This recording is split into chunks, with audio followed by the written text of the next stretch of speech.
Hello, everyone. Welcome to Board Gamers. My name is Dave. And I'm Dirk. And today we're going to take a look at the second scenario in the next evolution wave. And if you're looking at the table here, this looks very similar to the last video, but we're using the same set of villains, but we're going to be The using setup is different. and it's going to be uniquely different. All right, Yes. so go ahead and grab those guys. And we're going to have to do the lower the camera here again. Got to play that game. All right, so gotta get away. So to start this one, we're going to want to make sure that we grab the Marauders on side A if we're playing standard, side B if we're playing expert mode. Then we'll grab the on the run Mutant Slayers uh, is the required scenario, and then we'll grab a standard encounter set, and we're going to grab two modular encounter sets, and they suggest military grade and the Nasty Boys. So that's what we'll go over. And we have a separate video on all the different standards if you want to check out, there's multiple choices that you can do for standard. All right. So then for setup, you're going to take one of the random Marauder villains and put them into play, and you're going to remove the minion that's got that same name from as the villain from the Mutant Slayers set. You'll set that aside. And then you're going to, you'll set aside all of the other villains as well. And then you're going to attach the Hope's Captor attachment to the villain with the confidence side face up. Right. Yeah, so basically one of the Marauders has been elevated to being the leader. And so, if it's Vertigo, say for example, you would pull out the Vertigo minion, and now, Vertigo is the villain, and the rest of the Marauders are just minions that work for her. Although police are social things. For now. Yeah, so then we've got side 1B here. One threat per player, adds one threat per player per turn. Threshold of 8 per player. Each Marauder minion gains steady. And in expert mode, the villain also gains steady. When revealed, each player searches the encounter deck for a Marauder minion and puts it in play engaged with them. And then if the stage is ever complete, the players lose the game. Yeah, so you're going to start off with, everybody's going to start off fighting one of the minions. But at least they get to choose.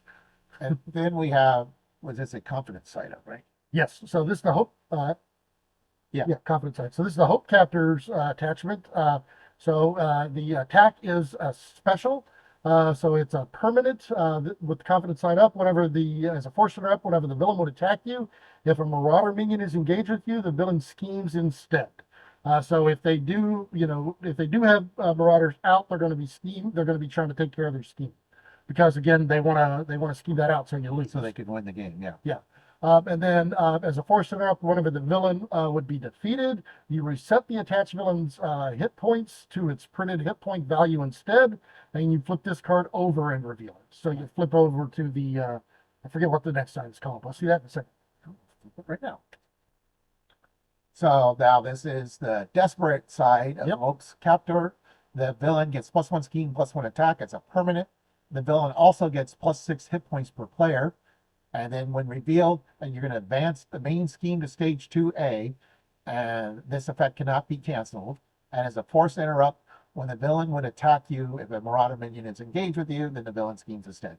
So if stage 1 is complete, you lose the game.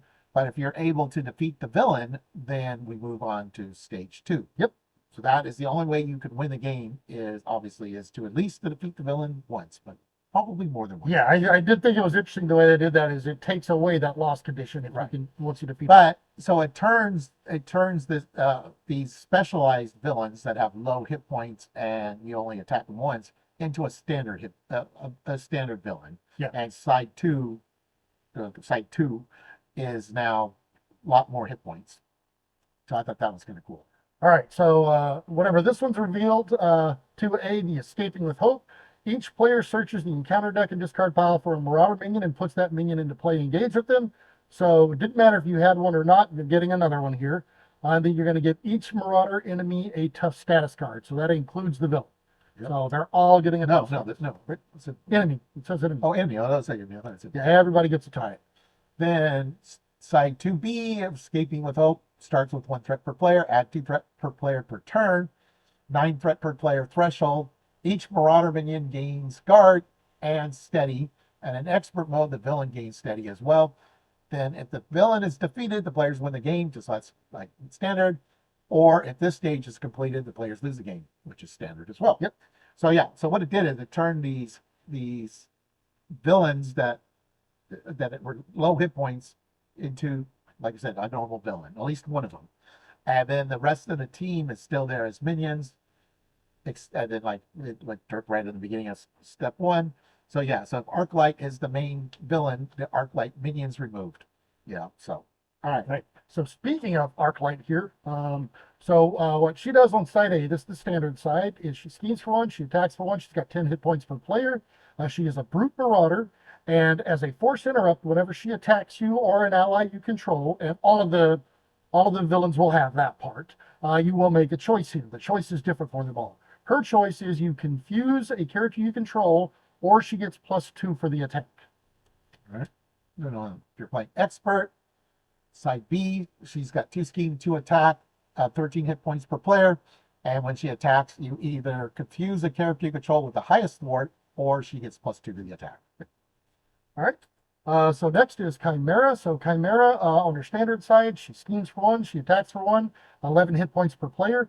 She is Psionic Marauder. And then whenever she attacks, her choice is to either spend a mental resource, or she gets 2 attack for +2 for the attack. All right. Then side B, she's a 2 scheme, 2 attack, 14 hit points per player. And now you have to spend 2 mental, or she gets +2 to the attack. All right. Next, I've got a little bit out of order here. We've got Blockbuster. His standard side is a 0 scheme, attack 2, 11 hit points per player. He is a brute marauder, and his choice is he either gets a tough status card, or he gets +2 for the attack. And on side B, 1 scheme, 3 attack, 14 hit points per player, and your choice is to give him a tough, or he gets +2 to the attack, and the attack gains overkill.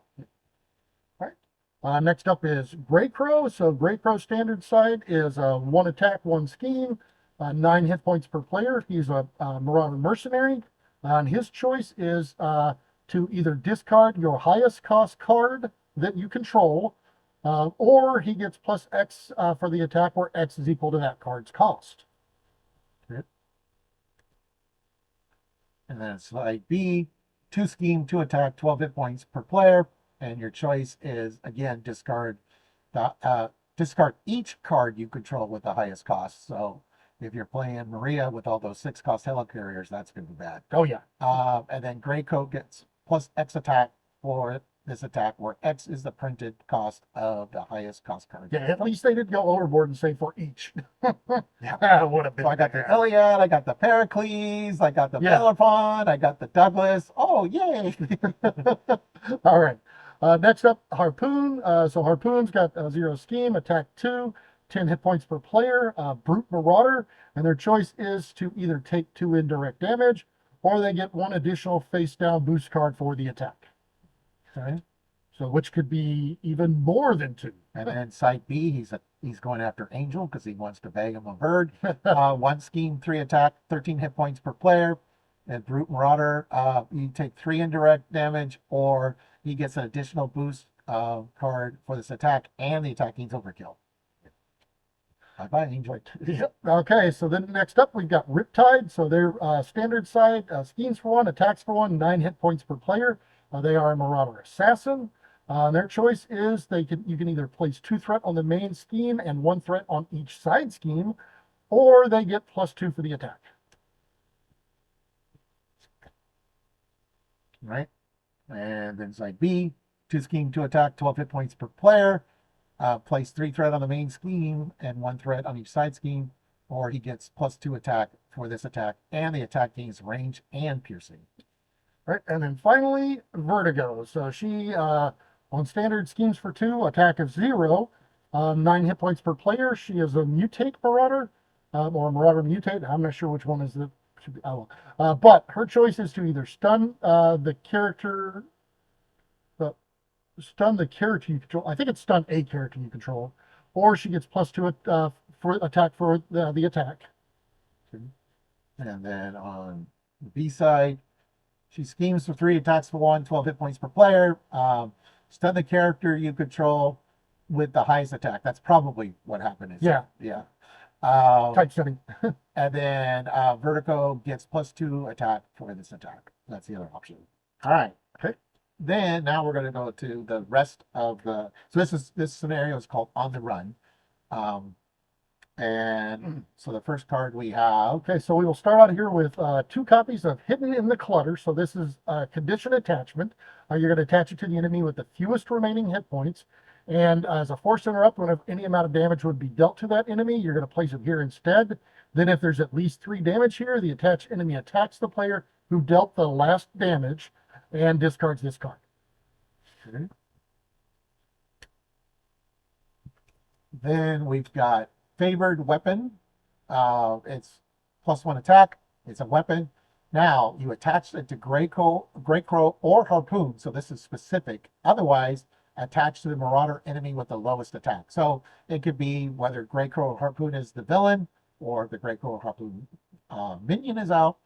Otherwise, then it just goes to whoever has the lowest attack. And then attached enemy gains overkill, piercing, and range. And hero response: after your hero defends against an attack from the attached enemy and takes no damage, you discard this card. Yeah, that's the point, is you have to take no damage. Yay. And they have the piercing, ranged, and overkill. All right, then we've got 1 copy of Bushwhack. So this side scheme comes in with 1 threat. Whenever it's defeated, the player who defeated this scheme searches the encounter deck and discard pile for a Marauder minion, puts it into play, engage with them. And then this one also has a hazard symbol on it. Okay. Then we have another card that's dealing with specific characters. So this is Pure Force. It's a side scheme, comes in with 4 threat, has an acceleration token. While Blockbuster is in play, this scheme gains the crisis icon. And while Chimera is in play, the scheme gains an amplify icon. And if they're both out, of course, then they would get both icons. And so then you would have 3 on there. Yippee! All right, then we've got Dizzying Need. So whenever this treachery is revealed, you're going to exhaust a character you control if the following enemies are in play. So if Arclight's in play, you're also going to stun a character you control. If Riptide's in play, you're going to take 3 indirect damage. If Vertigo's in play, you're going to confuse a character you control. And if all 3 of those are in play, then you're going to do everything. Okay. And then the last 2 scenario cards we got is a treachery called Tag Team.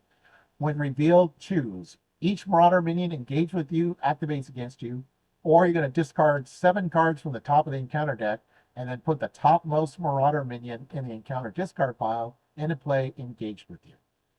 Yeah, so yeah, at least it's a choice. So yeah, if you've got a bunch of Marauders, you might not want to do that top one. All right, so the first modular set, this is one that's required. This is the Mutant Slayers.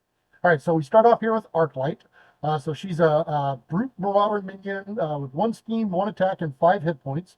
She does have Retaliate 1, and whenever she attacks you or an ally you control, choose. So all of these minions are going to do the same, give you the same type of choice as the villains do. Her choice is to either confuse a character you control, or she gets +2 for the attack. All right. Then we got Blockbuster, 0 scheme, 2 attack, 5 hit points, guard, and then when he attacks, you either give him a tough or he gets +2 to the attack. Okay, Chimera here is 1 scheme, 1 attack, 5 hit points. She's psionic. She has patrol, and her choice is to either spend a mental or she gets +2 for the attack. All right, then we got Grey Crow, 1 scheme, 1 attack, Marauder Mercenary, Retaliate 1, and when he attacks, you choose to either discard the highest cost card you control, or he gets +X for this attack, where X is the printed cost of the highest cost card you control. And he's got 4 hit points. Oh, yeah. Harpoon, 0 scheme, 2 attack. He's a brute with 5 hit points. He's got guard, and his choice is either to take 2 indirect damage, or he gets +2 for the attack with piercing.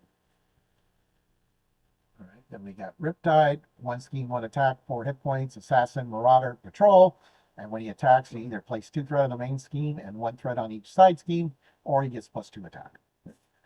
And the last of the minions here is Vertigo. So she schemes for 1, she attacks for 0, 4 hit points. She's Mutate with guard, and her choice is to either stun a character you control, or she gets +2 for the attack. And of course, again, when during setup, whichever Marauder is the villain. That That's removed. card, the minion version, we would have removed. All right, then we got Mutant Slayers. Each Marauder minion gains Quick Strike, starts with 3 threat on it. When revealed, place 1 additional threat here for each character in play with 1 or more of the following traits: Mutant, X Factor, X Force, or X-Men. So yeah, you're being punished for playing the characters that came in this wave. And you can't hide in alter ego to avoid. True. Yep, because it says character. Well, oh, and it says mutant. Yes. So they thought of that. All right, then we've got 2 copies of Bound by Business. This treachery, whenever it's revealed, you're going to discard cards from the encounter deck until a Marauder minion that does not share a title with the villain is discarded. And you're going to put that minion into play, engage with you. So even if you already had one, you're going to mill for another.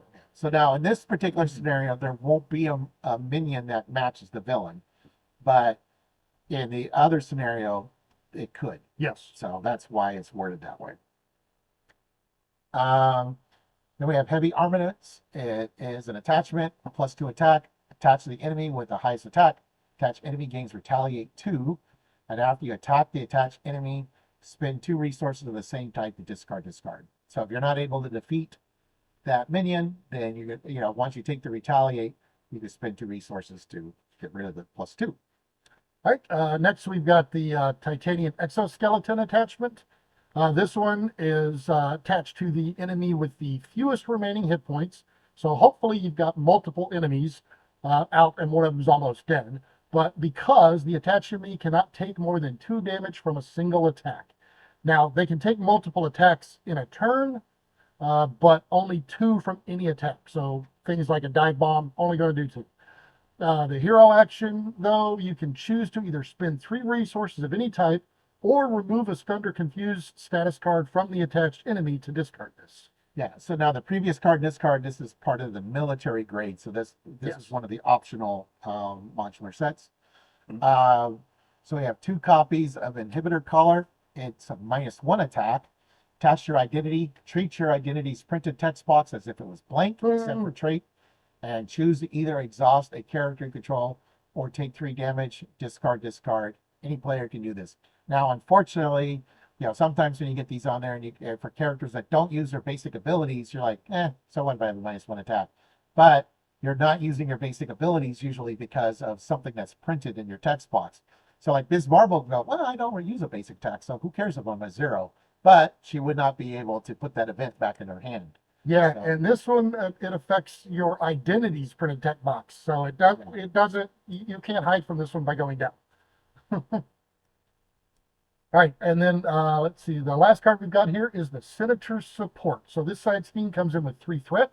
It's got hinder 1 per player, and whenever it's defeated, the first player discards cards from the top of the encounter deck until an attachment is discarded and reveals it that way. And then this one has an amplify. And remember, attachment bad, upgrade good. okay. And then at least in the campaign, Hope's captor is planning on passing her off to somebody. And Gee, I wonder who that's going to be. well, I'm going to keep that a secret, but that person's associates, at least, are in this scenario, and that is the Nasty Boys. So we've got the first one. So this is the other suggested module. Gorgeous George, 1 scheme, 2 attack, 4 hit points. He's a Nasty Boy. Teamwork, Nasty Boy. Force interrupt. When Gorgeous George attacks you, exhaust a character you control. And as a boost, exhaust a character you control. And he's got 4 hit points. Richard said. Oh, I didn't hear that. Next up is Hairbag. So Hairbag is a Nasty Boy with 1 scheme, 2 attack, and 3 hit points. He has Surge, and he also has the Nasty Boy Teamwork. I actually think all of them might in this case. But he, as a boost, after this activation, you're going to shuffle him back into the encounter deck. Okay. Then we got Ramrod, 1 scheme, 2 attack, 4 hit points, Nasty Boy, Retaliate 1, Teamwork, Nasty Boy. Ramrod's attack gain piercing, and as a boost, if the villain is attacking, this attack gains piercing. Now, this is kind of interesting because this is after like Villainous showed up. So if this is a boost during a minion with Villainous, you don't get the piercing. But if it's the villain attacking, then you do get the piercing. Yep. All right, we have got Ruckus. Ruckus schemes for 2, attacks for 1. Has Teamwork, Nasty Boy, 3 hit points. stun each character you controlled whenever they're revealed, and if it comes out as a boost, you're stunned. All right, and then the final minion is Slab. 1 scheme, 1 attack, 5 hit points, nasty boy, teamwork, nasty boy, toughness, force interrupt. When Slab attacks, place 1 growth counter on him. He gets +1 attack for each growth counter on him for this attack. So yeah, you want to take him out quickly because he's just going to get more and more powerful. Right, and then of course, since they're nasty boys, the nasty boys are going to get nasty. So this side scheme has 3 threat, starts with 3 threat. Each minion gets +1 attack. So it doesn't matter what faction they belong to, they're going to get +1 attack. And whenever you're revealed, you're going to place 1 threat here for each minion in play, 2 threat instead for each nasty boy in play. And you're going to search the encounter deck and discard pile for a nasty boy minion and reveal it. Okay. Alrighty.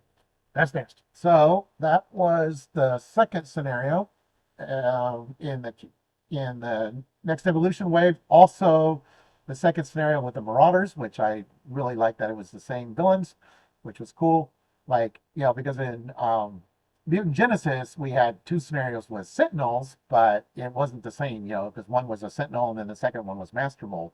It still had the same flavor because both scenarios were tied together. Yeah, and if I remember right, whenever you are doing the campaign, you took whichever ones that you defeated in the first game were removed from the choice in the second game. So Yeah. I don't think that they were Right. choices Right. Yeah. if you played them in the campaign. Yeah, so the previous video in the scenario in the campaign, more like Siege, you have to defeat 3 Marauders. Yes. That's why their hit points are kind of low. And then, yeah, then of the 4 that remains, one of them would become the villain, and you would remove the minion of that card, and then you have the other 6 Marauders, including the 3 that you defeated in the first scenario, as minions. Yeah. So that was tying in the 2 stories together. Yeah, and I like the way they did that because that gave us a chance to. We knew we were going to see at least 4 of them through the campaign. The villain versions. Yeah. Yeah, and then like Dirk pointed out, the minion versions are pretty much, they do the same thing as the villains, just they have fewer hit points. Yeah, and as the standard side. Yeah, So playing expert, the villains are a little bit weaker. Playing a standard, they're just they can hit you just as hard. Yeah, they have they have the same stats, I believe, too, as the side. I believe so. Yeah. Yeah. Everything is separate hit points. Yeah. All right. Well, anyways, thank you for watching, everyone. Please like and subscribe. And if you want to see more content by us, go and hit that notification bell down there, and you'll get alerts whenever we post new videos. All right, see you.